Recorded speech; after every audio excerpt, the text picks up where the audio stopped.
liebe Hausbauhelden, bei der heutigen Haustour zeigen wir euch das Musterhaus Nero von Büdenbender. Zu besichtigen hier in der Fertighauswelt Schwarzwald.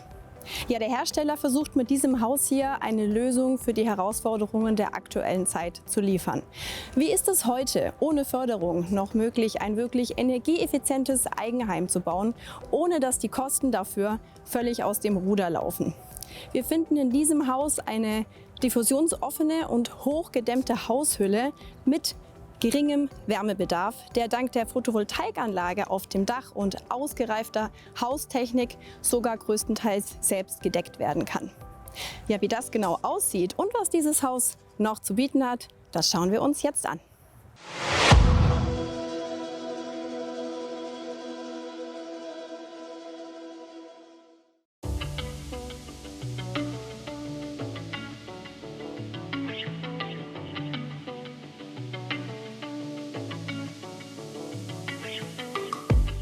Ja, das Haus ist in Holzständer Bauweise gebaut und bietet hier knapp 150 Quadratmeter Wohnfläche. Geeignet ist dieses Haus laut Hersteller für Grundstücksgrößen ab 350 Quadratmeter. Das ist auch nicht so groß und auch das kommt den aktuellen Herausforderungen entgegen. Wir sehen ein Satteldach mit 35 Grad Neigung und dazwischen integriert 2 Flachdachgauben. Die haben den Vorteil, dass dort die Außenwand nach oben gezogen ist, was bedeutet, dass im Zimmer dahinter kein Versprung ist und das bringt mehr nutzbare Fläche im Obergeschoss. Wir sehen hier auch gleich die Photovoltaikelemente auf dem Dach. Es ist sehr schön zu sehen, dass diese aufgrund der ähnlichen Farbe, die Dachpfannen sind in Granitmatt, nicht sehr herausstechen und sich recht homogen ins Gesamtbild einfügen. Wir sehen auch, dass die Elemente um die Gauben und Dachfenster herum angeordnet sind, also nicht am Stück auf dem Dach aufliegen. Das führt dazu, dass die Elektrotechnik etwas aufwendiger ist, aber da Dachfenster immer mehr Licht ins Haus bringen, wurde hier das Thema Helligkeit in den Vordergrund gesetzt, was sicher positive Effekte fürs Wohnen hat. Ja, das Musterhaus in dieser Ausführung verfügt über eine Outdoor Kitchen, hier auch überdacht mit einer Holzkonstruktion. Der Außenbereich ist hier sehr schön von innen über dieses Balkonfenster, über dieses Terrassenfenster erreichbar. Dieses Element hier, das kann man, wenn man es möchte, auswählen oder man kann es weglassen. Das steht euch völlig frei. Ja, hier im Carport sehen wir auch relativ schnell, wir haben hier direkt eine Wallbox zur Verfügung fürs Elektroauto, um es in dem eigenen Carport über Nacht laden zu können. Gesteuert wird das Ganze natürlich über die Haustechnik, aber zu der kommen wir später. Wir haben hier hinterm Carport einen 6 Quadratmeter großen Abstellraum, einen Lagerraum, der sich natürlich anbietet für Fahrräder, Reifen, Werkzeug, was auch immer ihr da reinstellen möchtet. Dafür ist auf jeden Fall genug Platz. Und ein wahnsinnig großer Vorteil ist natürlich direkt der Zugang vom Carport rein in den Hauswirtschaftsraum. Das heißt, ihr habt kein Problem, wenn es regnet, ihr kommt hier trockenen Fußes rein. Sehr geschickt auch, wenn man zum Beispiel Getränkekästen, die man hier wunderbar lagern kann, reinschleppen möchte. Und natürlich ist es auch ein guter Schmutzfang. Wenn man mit den schmutzigen Schuhen reinkommt, dann landet es nicht in der Diele, sondern es landet erstmal hier. Sehr großer Vorteil. Aber das ist natürlich nicht der einzige Eingang in dieses Haus. Es gibt noch einen richtigen Eingang. Auf dem Weg dahin wollte ich euch auch noch mal zeigen. Wir haben hier noch mal ein hochliegendes, langes, aber nicht sehr hohes Fenster, das auch noch mal schön ist. Dahinter ist nämlich die Diele, um da noch mal Tageslicht reinzubringen, trotzdem, dass das Carport darüber ist. Ja, der Eingangsbereich verfügt auch noch mal über eine kleine Verdachung, die einfach durch den Rücksprung in der Fassade erreicht wird. Und was wir hier auch noch haben, ist einen Bewegungsmelder für die Beleuchtung und ganz wichtig hier die Überwachungskamera, die auch wiederum ins Smart Home System integrierbar ist. Hier ein kleiner Hinweis zum Thema Datenschutzgrundverordnung. Diese Kamera darf auf keinen Fall aufs benachbarte Grundstück oder auf die Straße zeigen, weil da ihr tatsächlich gegen die Datenschutzgrundverordnung verstoßen würdet. Also das bei der Planung immer beachten. Und jetzt schauen wir uns das Ganze mal von innen an.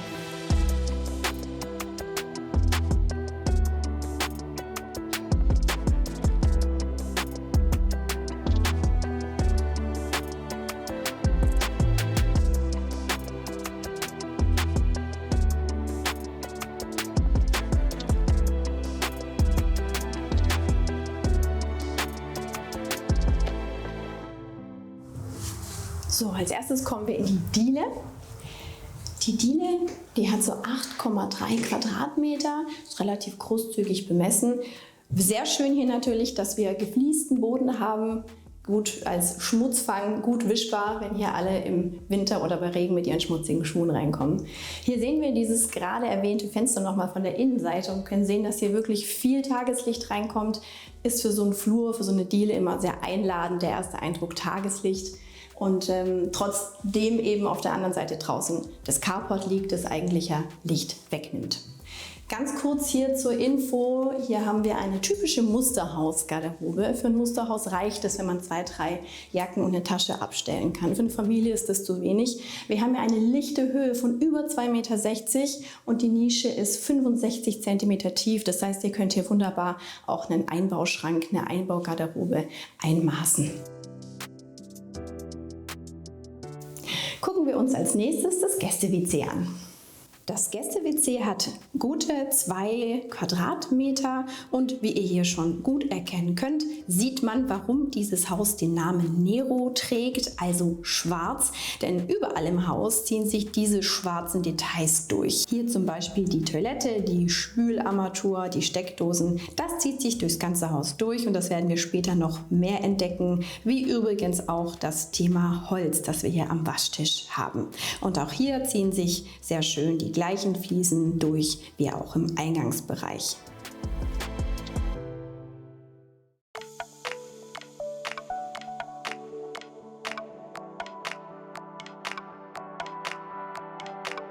So, wenn wir im Flur ein bisschen weitergehen, dann kommen wir an diesem Touchpanel vorbei. Hierüber lässt sich das Smart Home steuern.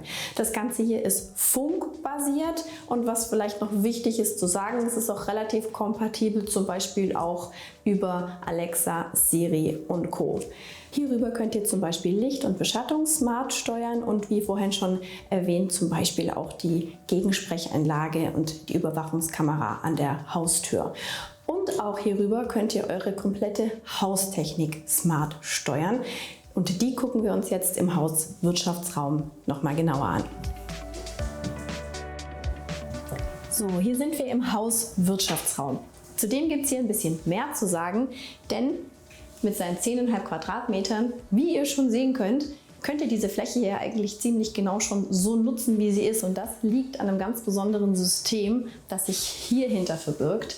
Das nennt sich Invisible, weil es tatsächlich unsichtbar ist. Dieser Schrank hier ist rund 30 cm tief und gute 2,40 lang. Und hierhinter verbergen sich die Lüftungsanlage, der Wasserspeicher und der Innenteil der Wärmepumpe.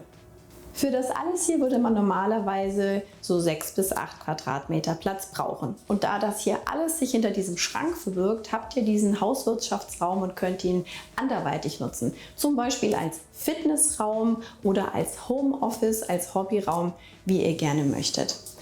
Noch ein ganz kleiner Hinweis zu der Anbringung der Geräte hier in diesem Einbauschrank. Achtet darauf, dass die nicht zu hoch angebracht werden. Denn wenn jemand klein ist, dann hat er hier ein Problem an der Waschmaschine, sein Waschmittel einzufüllen. Da immer so ein bisschen drauf achten bei der Planung.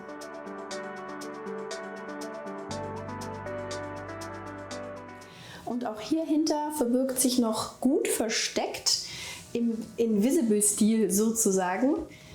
Die Wasseranschlüsse sind hier unten und der Schaltkasten für die komplette Elektrik und für Smart Home.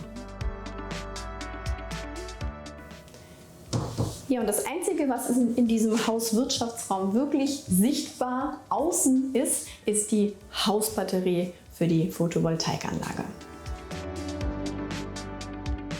So, an diesen Schrank, an dieses Invisible-System müsst ihr selber gar nicht ran, denn das wird fertig am Werk so geliefert und so eingebaut und kann dann via Fernwartung gesteuert werden.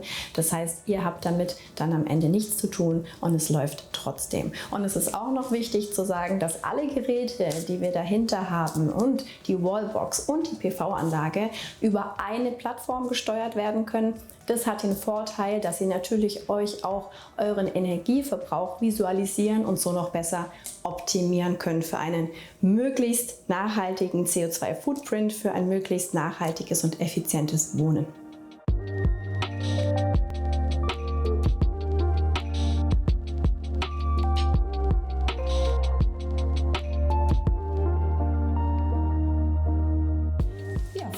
Hauswirtschaftsraum können wir uns weiter mal die Küche anschauen. Zum einen zieht sich auch der geflieste Boden hier weiter durch, noch in den kompletten Kochbereich. Sehr günstig, weil beim Kochen doch hier und da mal was runterfällt und der Boden sollte dann doch möglichst unempfindlich sein und gut zu wischen. Ja, wir haben von beiden Seiten viel Stauraum. Also zum einen haben wir hier viele Schubladen, die wir nutzen können, und wir haben hier viel großzügig geplante Wege um den Kochblock rum, sodass man ihn auch von beiden Seiten gut nutzen kann, dass auch noch mal jemand um einen rumlaufen kann. Das ist sehr schön. Und wir haben auch von dieser Seite noch mal die Möglichkeit, hier komplett die Schränke zu nutzen und Dinge zu verstauen.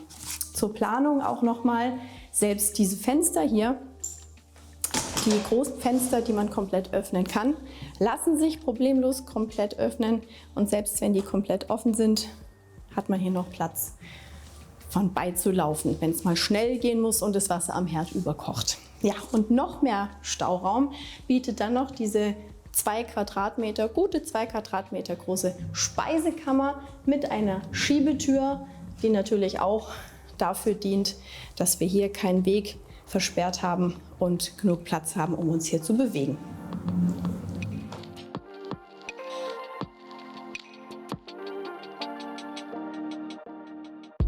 Vom 18 Quadratmeter großen Kochbereich schauen wir weiter in den gut 40 Quadratmeter großen Ess- und Wohnbereich.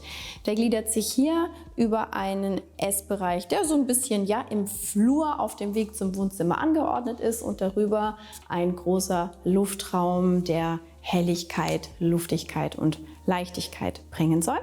Und weiter ins Wohnzimmer, in den Wohnbereich mit Sofa, mit Fernseher, mit Kamin, mit großen Fenstern, und hier auch nochmal ein großer Luftraum mit großem Fenster drüber. Das gucken wir uns aber an, wenn wir ins Obergeschoss gehen.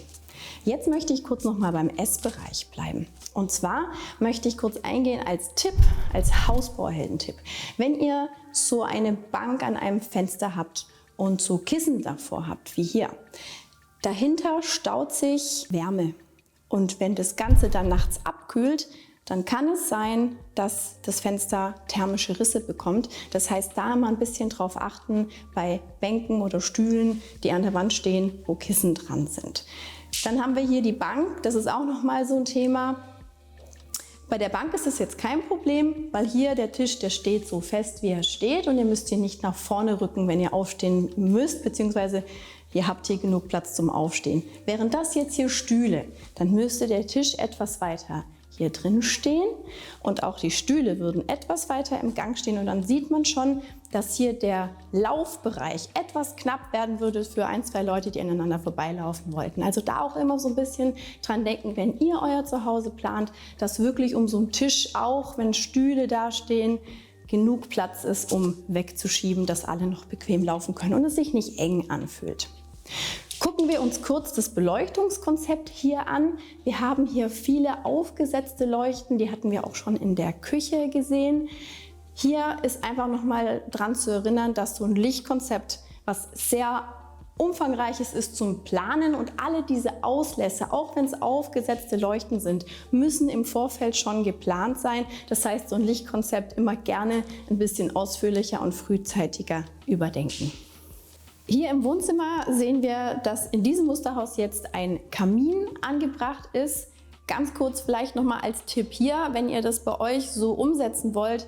Bei einem Kamin ist natürlich wichtig, dass der unten nicht direkt auf diesem Boden steht, zumal es hier auch Holzdielen sind, sondern da müsste man etwas unterlegen, also zum Beispiel Glasplatten, die nicht brennbar sind. Dann ist es auch wichtig, dass so ein Kamin einen gewissen Abstand zur Rückwand hat. Da müsst ihr drauf achten, und worauf man auch noch achten muss, ist, dass wenn daneben brennbares Material, zum Beispiel ein Holzschrank oder irgendwas steht, dann muss der einen gewissen Abstand zu dieser Tür, zu dieser Klappe haben, einfach um da den Brandschutz zu gewährleisten. Bei der Planung von so einem Kamin ist auch wichtig zu wissen oder daran zu denken, dass oben eben auch der Kaminschacht natürlich hochgeht, was in dem Zimmer, was drüber ist, eine gewisse Wohnfläche dann auch wieder wegnimmt. Um dem zu entgehen, und wenn man wirklich gerne so einen Kamin möchte, könnte man ihn eventuell an die Außenwand planen, denn da nimmt er keinen Platz weg, wenn der Schacht an der Außenwand hochgeht. Grundsätzlich ist aber zu sagen, bei so einem hochgedämmten Haus wie hier, da wird es verdammt warm, wenn ihr diesen Kamin anmacht. Also es ist wahrscheinlich eher Hobby und ein schönes Gefühl, so ein Feuer zu sehen, aber brauchen tut man es tatsächlich nicht.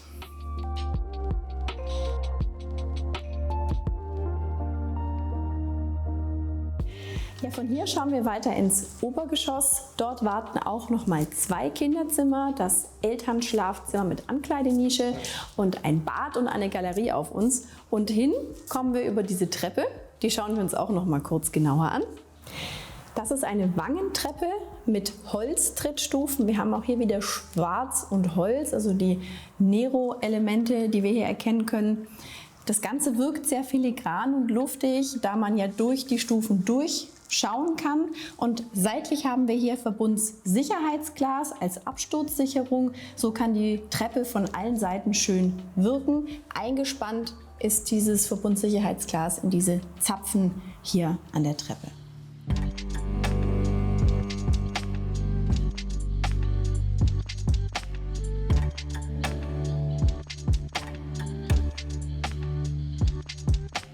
Nach der Treppe rechts geht es direkt ins erste Kinderzimmer. Das schauen wir uns jetzt an.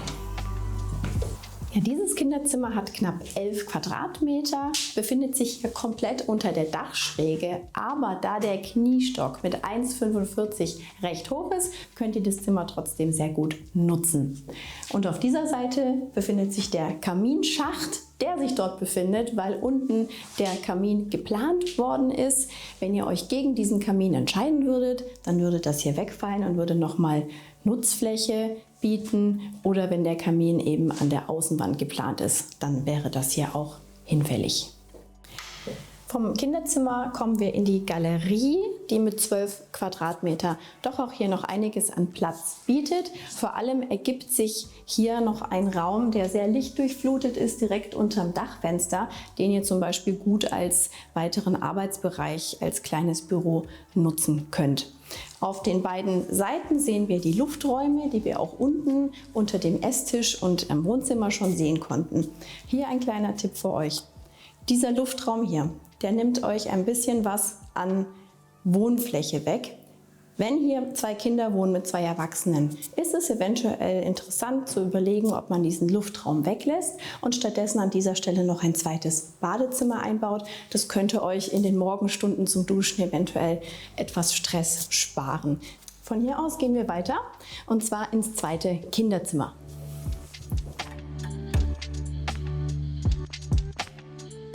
Ja, hier sind wir im zweiten Kinderzimmer. Das hat fast gleich viel Fläche wie das erste, also auch knapp 11 Quadratmeter. Es ist allerdings ein bisschen besser nutzbar. Warum? Schauen wir uns kurz an. Denn wir haben in diesem Zimmer die Flachdachgaube und deswegen die hochgezogene Wand, weshalb wir hier eben keinen Kniestock haben, sondern die Wand hier in voller Höhe nutzen können und diese Seite vom Zimmer eben auch in voller Höhe nutzen können. Auf der Seite bietet es sich natürlich an, den Schrank hinzustellen, um die Höhe voll auszunutzen. Und für so ein Kinderzimmer ist es ganz geschickt, dann hier vorne unter den Kniestock das Bett zu stellen und den Spielbereich im vorderen Bereich zu platzieren. Und über den Flur direkt nebenan liegt das Elternschlafzimmer mit Ankleidenische. Da schauen wir als nächstes rein.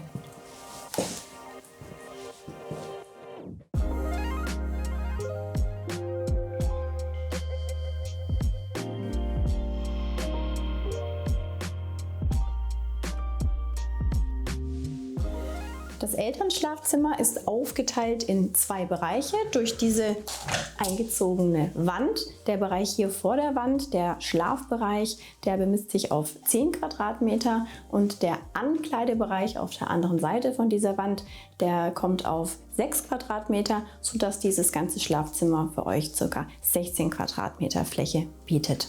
Hier zu erwähnen im Nero-Stil sind die Lichtschalter auf den beiden Seiten jeweils vom Bett und wir haben hier auch bereits alle Anschlüsse für Fernseher vorhanden, wenn ihr den an dieser Wand anbringen wollt.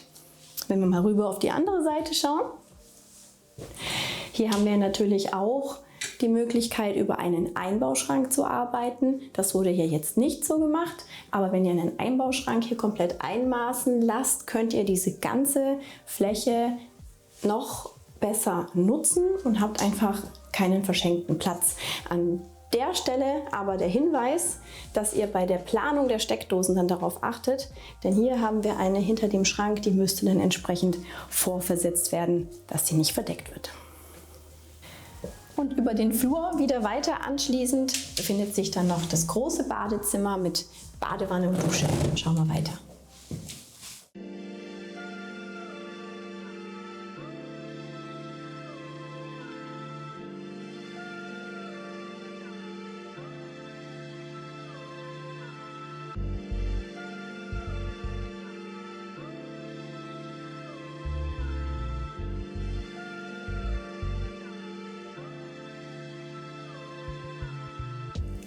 Das Badezimmer hat gut 10 Quadratmeter und wie wir hier ganz schön erkennen können, alle Dinge, die wir so im täglichen Gebrauch haben, wie eben der Waschtisch und die Toilette und die Dusche, die befindet sich auf dieser Seite vom Fenster.